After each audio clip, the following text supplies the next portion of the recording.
suburkan kasih-Mu yang mulia, kami naikkan syukur padamu.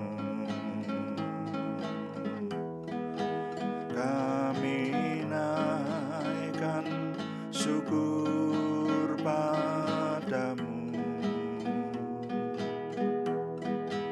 Kami naikkan syukur padamu. Syukurkan kasih-Mu yang mulia, kami naikkan syukur padamu. Bapa, kami mengucap syukur untuk malam hari ini. Tuhan memberkati kami sehingga Tuhan berikan kemampuan, kesempatan menyelesaikan doa malam ini. Kami menyerahkan Tuhan yang terus melindungi dan memimpin sehingga doa malam ini menjadikan nama Tuhan dimuliakan, kami semua diberkati. Dalam nama Tuhan Yesus Kristus kami berdoa. Haleluya. Amin. Selamat malam Bapak Ibu Saudara sekalian. Mari kita melanjutkan doa malam kita, dan kali ini saya masih ingin melanjutkan menjawab pertanyaan dari Saudara Happy Kurniawan Santoso di Jakarta yang mempertanyakan bagian dari kitab suci, yaitu di Lukas pasal 16 ayat 1 sampai 9. Ada 4 pertanyaan yang sudah kita renungkan di beberapa doa malam, dan pertanyaan yang pertama sudah saya jawab kemarin ya, sudah kita renungkan bersama. Nah, yang dipertanyakan adalah Lukas pasal 16 ayat 1 sampai 9. Mestinya kita baca kembali supaya kita dapat mengikutinya dengan seksama, juga saudara yang mengikuti sekarang ini supaya ada dasar untuk merenungkannya. Lukas pasal 16 ayat 1 sampai 9 saya baca untuk saudara. Dan Yesus berkata kepada murid-muridnya, ada seorang kaya yang mempunyai seorang bendahara. Kepadanya disampaikan tuduhan bahwa bendahara itu menghamburkan miliknya. Lalu ia memanggil bendahara itu dan berkata kepadanya, apakah yang kudengar tentang engkau? Berilah pertanggungjawaban atas urusanmu, sebab engkau tidak boleh lagi bekerja sebagai bendahara. Kata bendahara itu di dalam hatinya, apakah yang harus aku perbuat? Tuanku memecat aku dari jabatanku sebagai bendahara. Mencangkul aku tidak dapat, mengemis aku malu. Aku tahu apa yang akan aku perbuat supaya apabila aku dipecat dari jabatanku sebagai bendahara, ada orang yang akan menampung aku di rumah mereka. Lalu ia memanggil seorang demi seorang yang berhutang kepada tuannya. Katanya kepada yang pertama, berapakah hutangmu kepada tuanku? Jawab orang itu, 100 tempayan minyak. Lalu katanya kepada orang itu, inilah surat hutangmu. Duduklah dan buat surat hutang lain, sekarang juga 50 tempayan. Kemudian ia berkata kepada yang kedua, dan berapakah hutangmu? Jawab orang itu, 100 pikul gandum. Katanya kepada orang itu, inilah surat hutangmu, buatlah surat hutang lain 80 pikul. Lalu tuan itu memuji bendahara yang tidak jujur itu, karena ia telah bertindak dengan cerdik, sebab anak-anak dunia ini lebih cerdik terhadap sesamanya daripada anak-anak terang. Dan aku berkata kepadamu, ikatlah persahabatan dengan mempergunakan mamon yang tidak jujur, supaya jika mamon itu tidak dapat menolong lagi, kamu diterima di dalam kemah abadi. Sampai di situ pembacaan saya. Nah, ada 4 pertanyaan yang diberikan oleh Ananda Happy Kurniawan Santoso. Pertanyaan pertama menyangkut ayat 1, apa yang dimaksud dengan istilah menghamburkan? Apakah itu yang di dalam King James Version disebut waste, itu korupsi atau sekedar tidak hemat? Lalu yang pertanyaan kedua, apa maksud ikatlah persahabatan dengan mamon yang tidak jujur? Bukankah mamon itu kan bukan orang gitu ya? Ini yang dimaksud apa begitu? Ini pertanyaan kedua. Lalu pertanyaan ketiga, kemah abadi itu apakah yang dimaksudkan surga? Dan pertanyaan keempat, apa artinya mengaitkan uang atau mamon dengan surga? Nah, yang pertama sudah terjawab kemarin ya. Sekarang saya ingin mengajak Bapak Ibu Saudara untuk merenungkan ini. Bukankah mamon itu bukan orang gitu ya? Mamon itu bukan orang. Kok disuruh bersahabat dengan mamon, ini maksudnya bagaimana? Nah, saudara-saudara, kita mau merenungkan lebih dahulu bahwa di dalam Alkitab itu sering ada kita jumpai gaya yang disebut personifikasi. Jadi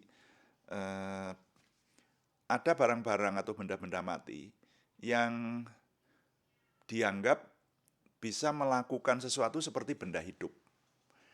Dan sebaliknya, sebetulnya juga ada benda hidup yang diperlakukan seperti atau disebut, dianggap seperti benda mati. Ya. Contohnya aja, katakanlah misalnya dibandingkan di Yohanes pasal 10 ayat 9 itu ya. Tuhan Yesus berkata, akulah gembala yang baik. Tapi di ayat 9 itu berkata, akulah pintu. Gitu. Jadi, akulah pintu. Barang siapa masuk melalui aku, ia akan keluar masuk dan mendapatkan padang rumput. Nah, itu sebaliknya kan seperti itu. Nah, yang gaya bahasa personifikasi ini sebaliknya, saudara. Jadi benda-benda mati itu dianggap seperti bisa melakukan sesuatu layaknya benda hidup, seperti itu. Saya memberikan contoh di Kejadian pasal yang keempat, ayat yang ketujuh. Di sana dalam kisahnya Kain membunuh adiknya Habil itu, Kejadian. Awal-awal manusia diciptakan. Nah, kemudian Tuhan berfirman, kalau kita membaca mulai ayat 6 ya. Firman Tuhan kepada Kain, mengapa hatimu panas dan mukamu muram? Apakah mukamu tidak akan berseri jika engkau berbuat baik? Tetapi jika engkau tidak berbuat baik, dosa sudah mengintip di depan pintu. Ia sangat menggoda engkau, tetapi engkau harus berkuasa atasnya. Coba perhatikan di situ, sebetulnya yang disebut dosa itu apa? Dosa itu sebetulnya kan sebuah akibat. Adam melakukan pelanggaran terhadap titah Tuhan, lalu dikatakan Adam, Hawa, dan keturunannya sampai ke kita ini berdosa. Nah, itu kan sebetulnya tidak berwujud yang namanya dosa itu. Dan juga bukan benda hidup. Ya tergantung sih. Karena tidak berwujud. Ini nih sebuah akibat itu. Dosa itu sebetulnya dosa disebut kata sifat ya. Ya, orang itu berdosa atau enggak seperti itu. Itu kan kata sifat. Saya menyebutnya sepertinya seperti itu ya. Ini ahli bahasa mungkin bisa mengupas lebih dalam. Tapi di sini ini dipersonifikasi. Jadi dosa sudah mengintip. Jadi sepertinya dosa itu sebuah makhluk lalu punya mata dan mengintip, saudara. Nah, ini namanya personifikasi. Sehingga nanti memang ini pertanyaan ini penting untuk memicu kita memahami. Dalam membaca kitab suci, nanti kita akan menemukan bagian-bagian kitab suci yang seperti itu. Yang ditulis dengan gaya bahasa atau dinyatakan dengan gaya bahasa personifikasi. Makanya Pramudia Anantatur itu saya pernah membaca, menuliskan, mengakui karya sastra terbesar di dunia itu adalah kitab suci Bible atau kitab Injil ini, saudara ya. Jadi ada banyak kisah-kisah dan juga gaya-gaya bahasa yang sastra banget lah istilahnya semacam itu. Nah, ini personifikasi ini bukan hanya di kitab Kejadian sebetulnya. Masih ada lagi di bagian-bagian lain Alkitab. Saya memberikan contoh misalnya di Keluaran pasal 15 ya. Keluaran pasal 15 itu konteksnya adalah nyanyian Musa. Ya, ini ditulis oleh Musa. Salah satu baitnya berkata, "Engkau mengulurkan tangan kananmu, mu-nya huruf besar, bumi pun menelan mereka." Loh, bumi itu apakah makhluk hidup? Bukan, tapi dia dipersonifikasikan sehingga dikatakan bumi itu dapat menelan. Ya, bumi menelan mereka. Nah, ini yang ada di kitab suci. Lalu nanti masih ada lagi di kitab Bilangan, yaitu dalam kisah Korah, Datan, dan Abiram yang berdosa itu, yang kemudian mendapatkan tulah, lalu mereka terkubur hidup-hidup itu loh. Nah, di Bilangan pasal 16 ayat 32, itu di sana dinyatakan kalau mulai dibaca ayat 31, baru saja ia selesai mengucapkan segala perkataan itu, maka terbelahlah tanah yang di bawah mereka. Nah, ini perhatikan ayat 32. Dan bumi membuka mulutnya dan menelan mereka dengan seisi rumahnya dan dengan sesama orang yang ada pada Korah dan dengan segala harta milik mereka. Jadi bumi membuka mulutnya. Apakah bumi punya mulut ya? Tapi waktu itu Korah, Datan, dan Abiram itu ditelan oleh bumi, ya. Bahkan nanti diulangi lagi di ayat yang ke-34. Ayat yang ke-34 menyatakan, dan semua umat pilihan Tuhan yang di sekeliling mereka berlarian mendengar teriak mereka. Sebab kata mereka, jangan-jangan bumi menelan kita juga. Jadi apakah bumi itu punya mulut dan punya leher? Kan tidak seperti itu. Tapi di sini dinyatakan jangan-jangan bumi menelan kita juga. Lalu nanti diulangi lagi di ayat 20 pasal 34 ayat 20 pasal 26 ayat yang ke-10 ya. Ayat yang ke-10, tetapi bumi membuka mulutnya dan menelan mereka bersama-sama dengan Korah ketika kumpulan itu mati, ketika ke-250 orang itu dimakan api sehingga mereka menjadi peringatan. Saudara kalau mencermati kisah ini adalah ketika ada sekelompok orang.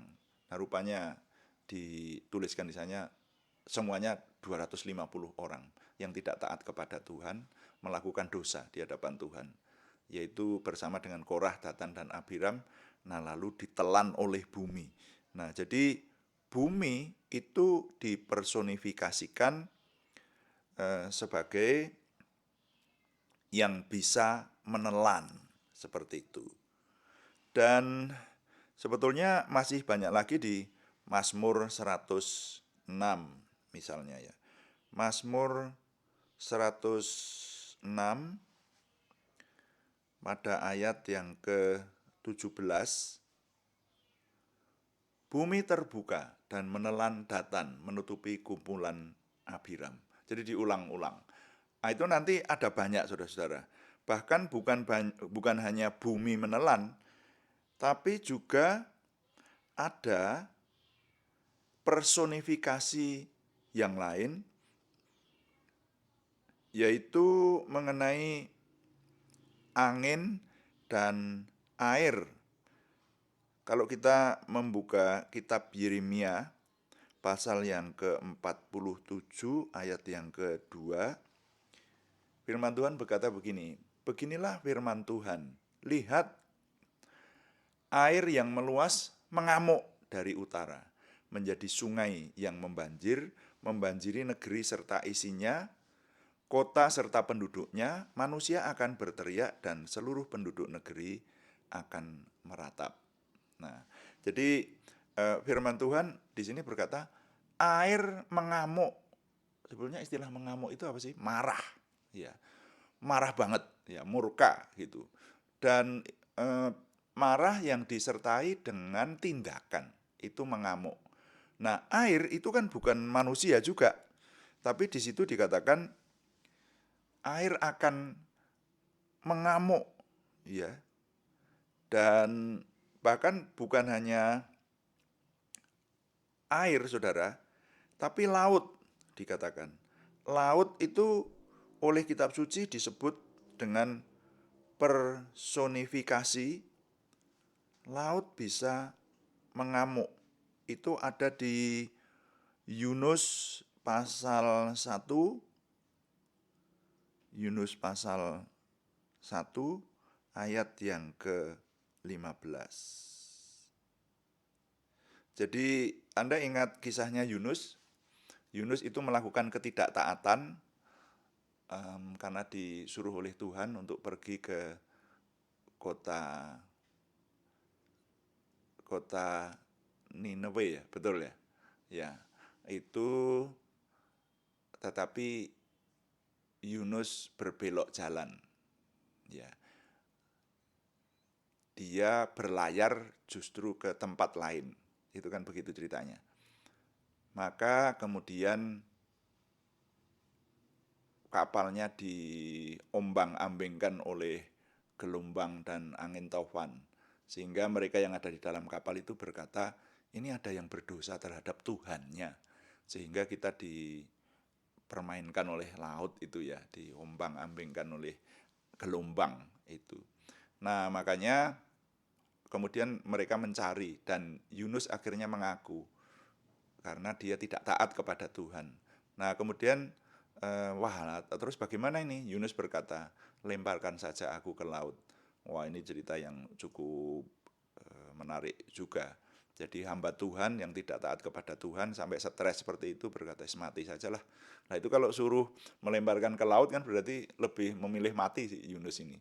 Dan benar, Yunus dilemparkan ke laut. Nah,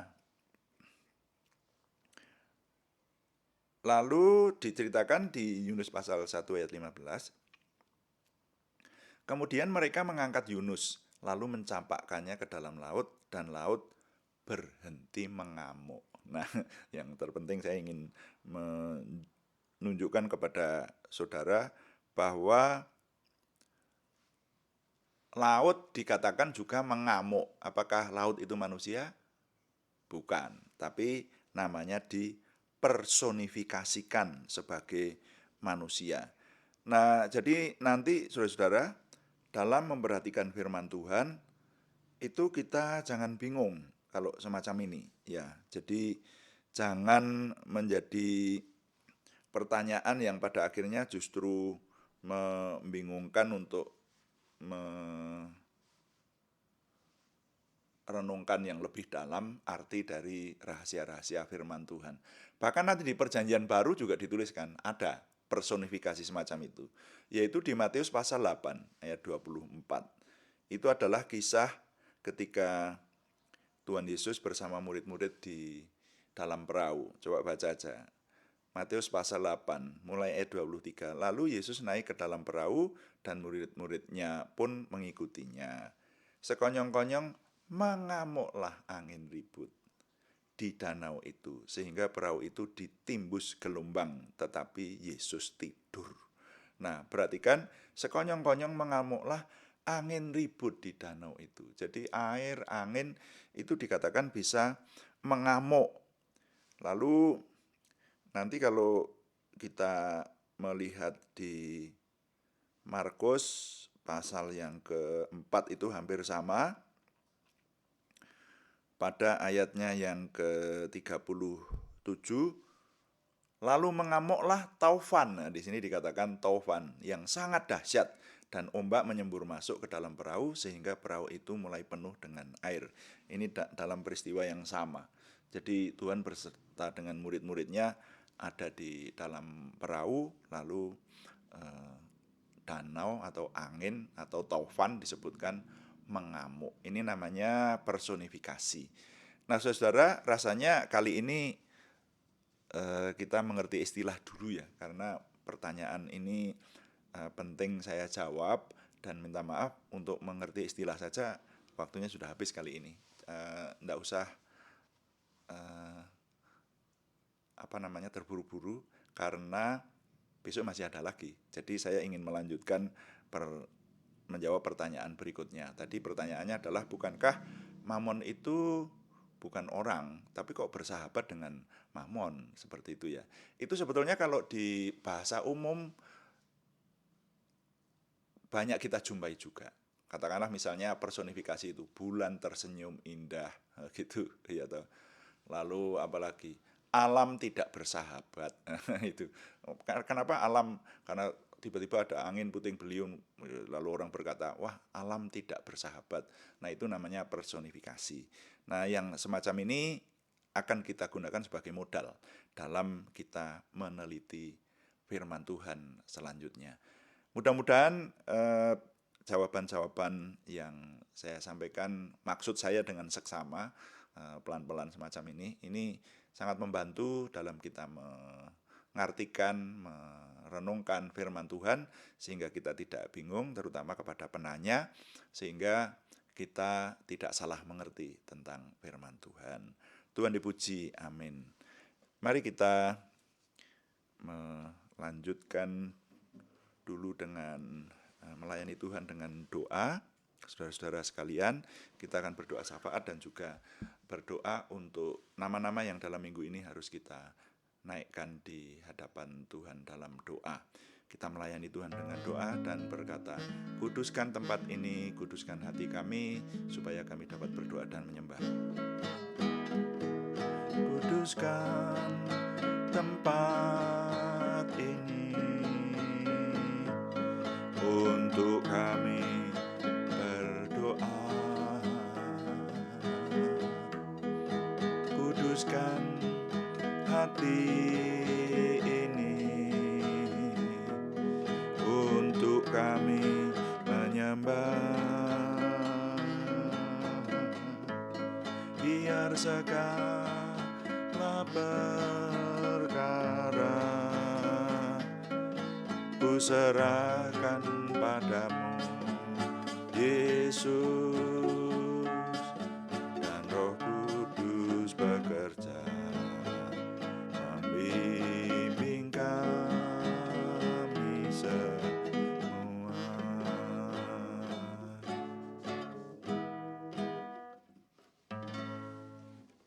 Mari kita melayani Tuhan dengan doa. Kita berdoa. Bapa di surga, terima kasih untuk persekutuan malam ini. Kami mengucap syukur untuk hal-hal mungkin nampak sederhana, tapi yang menimbulkan pertanyaan bagi kami dan mungkin juga bagi banyak orang. Tapi biarlah dengan perenungan kami yang kami usahakan dengan seksama, itu memberikan pencerahan kepada kami untuk mengerti firman-Mu, sehingga kami tidak salah mengerti, terutama bagi Ananda Happy Kurniawan Santoso dan juga buat kami semua. Tuhan tolong kami sehingga kami terus berjalan dalam semakin sempurna dalam kebenaran Tuhan. Terima kasih. Kami mengucap syukur dan kami berdoa syafaat untuk kondisi bangsa dan negara kami, khususnya Tuhan menolong sehingga Tuhan semakin dimuliakan dalam hidup kami. Dan kami juga berdoa secara khusus untuk kepala negara kami yang dalam saat-saat ini sedang pergi ke daerah perang dan mau membicarakan tentang perdamaian antara negara Ukraina dan Rusia. Kami mohon Tuhan beri kekuatan secara khusus. Doa kami supaya perang berakhir. Kami tahu dari banyak berita di media, perang sudah menimbulkan banyak korban dan kesengsaraan bagi banyak sekali orang. Karena itu izinkan kami berdoa, karena kami percaya juga bahwa di kedua negara itu ada orang-orang yang percaya Tuhan, ada orang-orang yang berseru kepada Tuhan, tolong mereka Tuhan, supaya perang segera berakhir dan kematian yang ditimbulkan oleh kebencian dan peperangan dihentikan. Berkati Presiden kami, Pak Presiden Joko Widodo, Tuhan pakai untuk membawa perdamaian itu. Terima kasih. Kami sekarang berdoa untuk nama-nama yang dalam minggu ini, terutama yang membutuhkan kesembuhan dari Tuhan.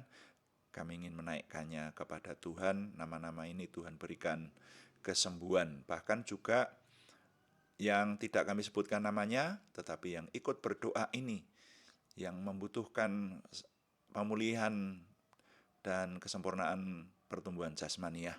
Kami berseru dalam nama Tuhan Yesus Kristus, Yeshua HaMasyiah, Imam Besar Agung kami, Tuhan menolong. Saudara kami Aryati Wirawan, saudara kami Arni Setiawati, saudara kami Budi Suswanti, saudara kami Yohanes Sutarman, semuanya di Purwodadi, saudara kami anak Alek Giovanni Wibowo yang masih di Malaysia, berobat, dan juga saudara kami Supriyanto, semuanya di Salatiga, saudara kami Siti Rondia, saudara kami Cahyani Bagiawati, semuanya di Semarang, saudara kami Kristiningsih Joko Widodo di Yogyakarta, Tuhan yang memberikan kesempurnaan kesembuhan itu. Juga kami berdoa untuk pergumulan selain kesembuhan, yaitu pergumulan dari saudara kami Sri Purwati di Penawangan, saudara kami Yohana Asri Sabtorini di Kediri. Tuhan menjawab doa dari saudara-saudara kami ini, memberikan pertolongan Tuhan yang nyata. Terima kasih. Kami mengucap syukur, Tuhan memberkati kami, dan semua pelayanan yang kami kerjakan ini mohon Tuhan yang memberikan kemampuan untuk kami menyempurnakannya dari berbagai sesuatunya. Dan hal-hal yang sudah Tuhan berikan untuk kami selesaikan, mohon Tuhan memberikan kekuatan kepada kami, kesehatan, kegesitan, dengan sempurna dapat kami persembahkan untuk kemuliaan nama Tuhan. Terima kasih Bapa di surga. Kami mengucap syukur dan kami menyerahkan Tuhan yang menolong, sehingga semua yang kami kerjakan menjadikan kerajaan Tuhan dilebarkan, nama Tuhan dimuliakan.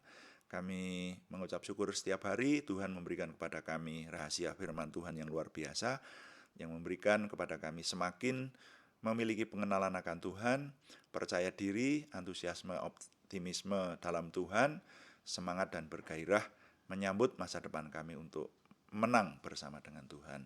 Terima kasih Bapa, kami mohon Tuhan yang menyempurnakan doa kami oleh pertolongan dan pimpinan Roh Kudus. Semuanya kami persembahkan dengan mantap percaya dalam nama Tuhan Yesus Kristus Juru Selamat kami. Haleluya. Amin. Demikian doa malam hari ini, saudara sekalian. Dan saya sambil memberitahukan, mengingatkan kembali doa malam dan doa pagi itu terus kita adakan hari Senin sampai Sabtu. Kalau doa pagi jam 5 pagi, kalau doa malam jam 18 atau jam 6 sore waktu Indonesia bagian Barat. Kami tetap mengharapkan dukungan dari saudara, dan jangan lupa bahwa dalam minggu ini, kalau semuanya lancar, besok sore kami akan menyampaikan sebuah kesaksian yang luar biasa. Judulnya, Tuhan membatalkan kematianku. Wah, ini kesaksian yang menyangkut dunia gaib dan pengabulan doa yang luar biasa yang akan memberkati kita. Bagikan nanti kesaksian-kesaksian seperti ini, saudara, bagikan linknya kepada teman-teman yang lain supaya lebih banyak lagi yang diberkati bersama dengan kita. Ya. Terima kasih untuk semua dukungannya. Berikan subscribe, like, komen, dan share. Selamat malam, Tuhan memberkati. Amin.